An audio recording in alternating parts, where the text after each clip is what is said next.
दोस्तों, आखिर प्रियंका का जवाब सुनकर प्रधानमंत्री इतने क्यों बिफर गए?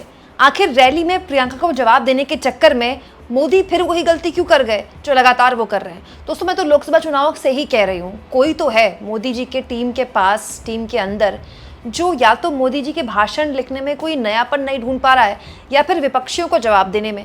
दोस्तों, प्रधानमंत्री नरेंद्र मोदी अभी कुछ दिन पहले से काफ़ी परेशान हैं, वो भावुक भी हुए हैं। आपको याद होगा बिहार में उनकी माताजी को लेकर जिस तरह के शब्द बोले गए, उस पर मोदी ने खुद बाकायदा एक कार्यक्रम का आयोजन किया। उस कार्यक्रम में वो भावुक हुए और 20-25 मिनट वो अपने माताजी, स्वर्गीय माताजी के अपमान को लेकर काफ़ी वो भावुक हुए। दोस्तों, इसे लेकर हुआ क्या, कांग्रेस पार्टी ने इसका बहुत मजाक उड़ाया। कांग्रेस पार्टी की तरफ से बार बार ये बात बोली गई कि पीएम आखिर कब तक विक्टिम कार्ड खेलते रहेंगे? अपने अपमान को पीएम इतनी सीरियसली लेते हैं और देश भर में घूम घूम कर नेहरू से लेके, गांधी से लेके, इंदिरा गांधी से लेके, राहुल गांधी से लेके, सोनिया गांधी से लेके किसी को नहीं छोड़ते हैं। तो फिर प्रधानमंत्री अपने अपमान को क्यों नहीं झेल पाते? इस पर प्रियंका ने एक बात बोली थी जिसके जवाब में आज मोदी बोले हैं। एक्चुअली में पहले आपको ये सुनना पड़ेगा कि प्रियंका ने क्या बात बोली थी। प्रियंका ने दरअसल मोदी के रोने का मजाक उड़ाया था। सुनिए प्रियंका ने क्या कहा था। और मोदी जी का तो आप पूछिए ही मत। मोदी जी का क्या कहना, देश के पहले ऐसे प्रधानमंत्री हैं जो परमानेंट अपनी ही पीड़ा में परेशान रहते हैं।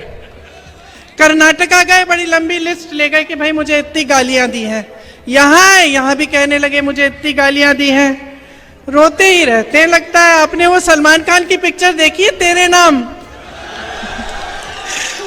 उसमें सलमान खान शुरू से अंत तक रोते ही रहते हैं। मैं तो कहती हूँ मोदी जी के लिए भी पिक्चर बना देते हैं, उसका नाम रखेंगे मेरे नाम। दोस्तों, प्रियंका ने ये बात बोली थी 2024 के लोकसभा चुनाव में। उस वक्त भी ये बहुत वायरल हुई थी। और जब मोदी इस बार अभी कुछ दिन पहले बिहार के कार्यक्रम में वीडियो कॉन्फ्रेंसिंग में रोए, तो भी ये वीडियो बहुत वायरल हुई कि जब देखो रोते रहते हैं, इनका नाम तेरे नाम की जगह मेरे नाम कर दूं। ये मोदी को लेकर प्रियंका ने मजाक उड़ाया था। तो ये वीडियो बहुत वायरल हुआ था। इंस्टाग्राम, यूट्यूब, ट्विटर, हर जगह ये वीडियो छाया हुआ था। आज प्रधानमंत्री असम के दौरे में थे। दरअसल असम के दौरे पे प्रधानमंत्री ने इसी को लेकर एक टिप्पणी की। मोदी ने कहा कि वो तो शिव भक्त हैं और जो भी जहर उन्हें दिया जाता है वो उसे निगल लेते हैं। सुनिए मोदी ने क्या कहा।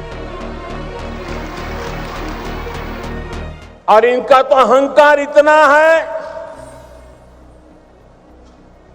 कि नामदार जब कामदार की पिटाई करते हैं और दर्द के कारण अगर कामदार के मुंह से दर्द की आवाज निकल जाए तो उस पर ज्यादा जुल्म करते हैं कि तुम्हें रोने का भी अधिकार नहीं है। तुम नामदार के सामने कामदार होकर के कैसे रो सकते हो?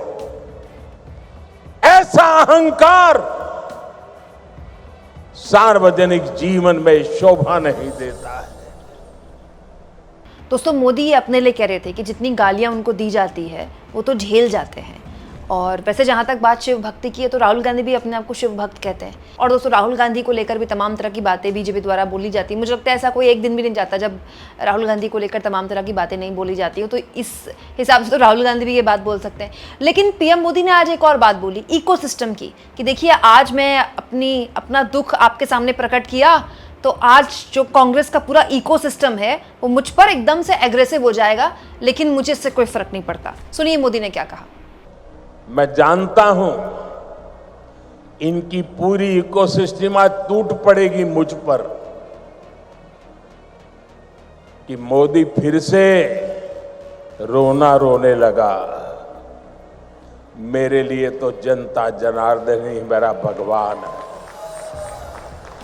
और मेरे भगवान के पास जाकर के मेरे आत्मा की आवाज वहां नहीं निकलेगी तो कहां निकलेगी? यही मेरे मालिक है, यही मेरे पूजनीय है, यही मेरा रिमोट कंट्रोल है। मेरा और कोई रिमोट कंट्रोल नहीं है। 140 करोड़ देशवासी मेरा रिमोट कंट्रोल है। तो पॉइंट ये दोस्तों कि मोदी को अपने रोने के मजाक उड़ाने पर क्यों बोलना पड़ रहा है। अरे कोई मजाक उड़ाता है तो उड़ाने दीजिए, क्या फर्क पड़ता है। फर्क ये है दोस्तों कि परसेप्शन बदल चुका है। पहले मोदी भावुक होते थे, उस पर हेडलाइन बनती थी और पूरा का पूरा चुनाव पलट जाया करता था। अब वो वाला मामला निकल चुका है दोस्तों। मोदी ने अपनी माताजी के अपमान को लेकर करीब 25-26 मिनट भाषण दिया, राइट।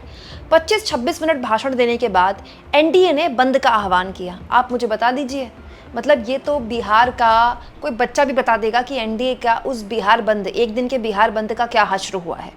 तो पॉइंट तो ये है ना दोस्तों कि मोदी के भावुक होने को अगर बिहार के लोगों ने संजीदगी से लिया होता, सीरियसली लिया होता, तो बिहार के लोग ही नहीं उतरते उस बंद का विरोध करने को लेकर। खुद ही आ जाते कि नहीं, हम ही आज दुकानें नहीं खोलेंगे, हम तो बंद करते हैं, बच्चों को स्कूल नहीं भेजेंगे, कामकाज में नहीं जाएंगे, क्योंकि मोदी जी की माता जी का अपमान हुआ। लेकिन बिहार के लोगों ने रिजेक्ट कर दिया ना। और तो और उस दिन खूब लड़ाई झगड़ा भी हुआ एनडीए के नेताओं और आम पब्लिक के बीच में। क्यों? क्योंकि ये जो कार्ड है ये चलने नहीं वाला है। लेकिन इन सब से हुआ क्या, प्रियंका गांधी की बहुत सी बातें सोशल मीडिया में तैरने लगी। बात तो ये 2024 के लोकसभा चुनाव की थी। तो 2024 के लोकसभा चुनाव में भी मोदी ने यही विक्टिम कार्ड खेला था। मोदी आप जानते हैं हर चुनाव में विक्टिम कार्ड खेलते हैं, ये उनका तरीका है और ये हमेशा चलता आया है ना। लेकिन उस वक्त भी प्रियंका गांधी ने एक बात बोली थी दोस्तों। प्रियंका गांधी ने ये बात बोली थी कि जहां जाते हैं मोदी, उनके पास लिस्ट है कि इतने इतने किलो गाली मुझे दे दी। मोदी ने खुद बोला था ना कि मैं इतने किलो गाली रोज खाता हूँ, इससे मुझे पोषण मिलता है। इसका भी प्रियंका ने मजाक उड़ाया था ये कहते हुए कि खुद की गालियां याद हैं, अगर मैं अपने परिवार वालों को जितनी गालियां ये लोग देते हैं वो बताना शुरू कर दूं तो किताब भर जाएगी।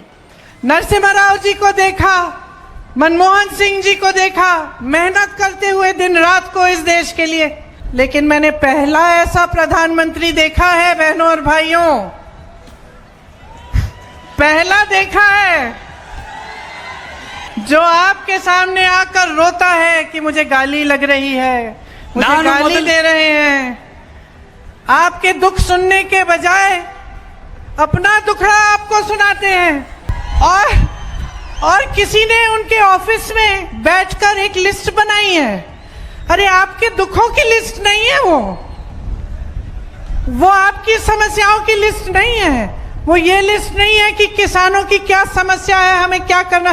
वो ये लिस्ट है कि मोदी जी को कितनी बार किसने गाली दी है। कम से कम एक पन्ने पे फिट तो आ रही है। अगर मेरे परिवार को जो गालियां दी हैं इन लोगों ने, हम लिस्ट बनाना शुरू करें तो हम किताब पे किताब छपवा लेंगे। हिम्मत करो मोदी जी, मेरे भाई से सीखो। मेरा भाई कहता है गाली क्या, मैं गोली खाऊंगा इस देश के लिए। मेरा भाई कहता है सच्चाई के लिए मैं खड़ा रहूंगा। तुम गाली दो, गोली दो, छुरा मारो, कुछ भी। दोस्तों ये है पूरा खेल। अब विक्टिम कार्ड भी हो गया है फेल। इसीलिए इसी वजह से मोदी जस्टिफाई कर रहे हैं क्योंकि मेरा तो कोई रिमोट कंट्रोल नहीं है, मेरा तो जनता जनार्दन ही है। तो मैं अपने दुख, अपनी पीड़ा आप ही के सामने तो कहूंगा क्योंकि मेरे तो आप ही प्रियजन है। ये क्यों करना पड़ रहा है, ये मोदी को जस्टिफिकेशन क्यों देनी पड़ रही, मैं तो ये जानना चाहती हूँ। अरे कोई किसी के आगे भी रो सकता है भाई दोस्तों, रोना कोई प्रतिबंधित थोड़ी है। इनफैक्ट मैं तो मानती हूँ कि अगर कोई आदमी भावुक हो रहा है ना, कोई आदमी अगर इमोशनल हो रहा है, इसका मतलब उसके अंदर जो इंसान है वो जीवित है, वो रोबोट नहीं बना है। क्योंकि भावुक होना, आंखों में आंसू आना, ये सामान्य मानवीय का एक भावना है। बट पॉइंट ये है दोस्तों कि भावुक होने के लिए समय और जगह कैसे निर्धारित होती है, क्योंकि सब यही पूछ रहे हैं, पूरी दुनिया यही जानना चाहती है। और मैंने भी आपसे जब मोदी भावुक हुए थे उसके अगले दिन यही सवाल पूछा था कि ऐसा कैसे हो सकता है कि जब मोदी जी की माता जी को उनके लिए अपशब्द बोले गए, उस दिन मोदी चीन में थे, फिर मोदी चीन से वापस आए तो भी उनके चेहरे पे मुस्कान थी, चीन गए थे तो भी उनके चेहरे पर मुस्कान थी, वहाँ राष्ट्राध्यक्षों से मिल रहे थे, फिर यहाँ बाकायदा एक कार्यक्रम का आयोजन किया गया वीडियो कॉन्फ्रेंसिंग के जरिए। उसमें कार्यक्रम में शुरुआत में मोदी मुस्कुरा रहे थे, फिर जब उनके बोलने की बारी आई तब जाकर वो बोले। तेजस्वी यादव ने भी ये बात बोली कि जब आपकी माताजी का अपमान हुआ, जिसने भी किया, उसके 5 दिन बाद आपको रोना आया। 5 दिन तक आप अपने इमोशंस पर कंट्रोल कैसे रखे हुए, ये तो प्रायोजित इमोशन है ना। मतलब तेजस्वी यादव ने कहा कि आपके जो आंसू है आर्टिफिशियल है, यही मतलब आपके आंसुओं को आप आदेश कैसे दे सकते हैं कि अभी निकलना है 5 दिन बाद, अभी नहीं निकलना है, बुरा 5 दिन पहले लगेगा लेकिन आंसू 5 दिन बाद निकलेंगे। होता क्या था दोस्तों, ये सब पहले होता नहीं था, अब होने लगा है। सोशल मीडिया के ज़माने में हर नेता का अपना आईटी सेल है, हर पार्टी का अपना आईटी सेल है। पुराने पुराने मोदी के भाषणों को लोगों ने शेयर करना शुरू कर दिया कि देखिए नेहरू के लिए ये बोलते थे, इंदिरा गांधी के लिए ये बोलते थे, सोनिया गांधी के लिए ये बोला है, इसको इसकी बीवी को 50 करोड़ की गर्लफ्रेंड बोला है, फलाने को ये बोला है, इसको कांग्रेस की जर्सी गाय बोला है, कांग्रेस की विधवा बोला है। वो सारी चीज़ें इकट्ठा हो गई, वो नैरेटिव सेट नहीं हो पाया जो होना चाहता था।